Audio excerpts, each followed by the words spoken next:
what is the best way to increase my pump and vascularity and performance before I go to the gym? What I typically tell people though is I'm like, you need to be hydrated. That's first off. Have water first. Yep. Yeah. Then it's sodium. Then we it's want sodium. Sodium. I Yep. see a lot of people not do enough sodium. They don't know. They don't know to do sodium. It's been demonized. Yes.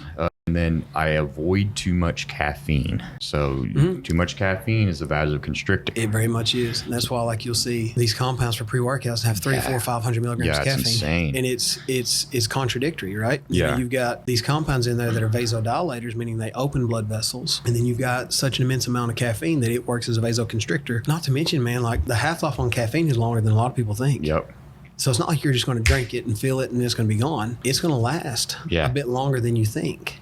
And, you know, you have people doing 300, 400, 500 milligrams later in the evening, and then they can't understand why they're not sleeping well, or exactly. their fucking nervous system won't ever turn off. They're not getting as much of a pump as they thought. Yeah. Like I would go always more for pump agents, citrulline, agmatine, beetroot, and I feel like those work a lot better.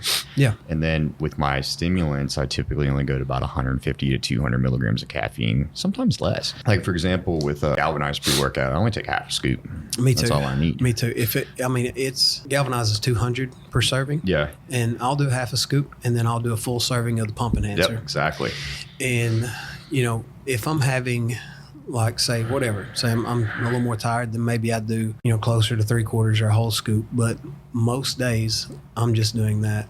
And I think a lot of times people, when they complain about the pump, a lot of times they're not considering the nutrition around their workout. Carbs are key. You know, like even if you're cutting, I try to have at least 60% of my daily carbs around my workout.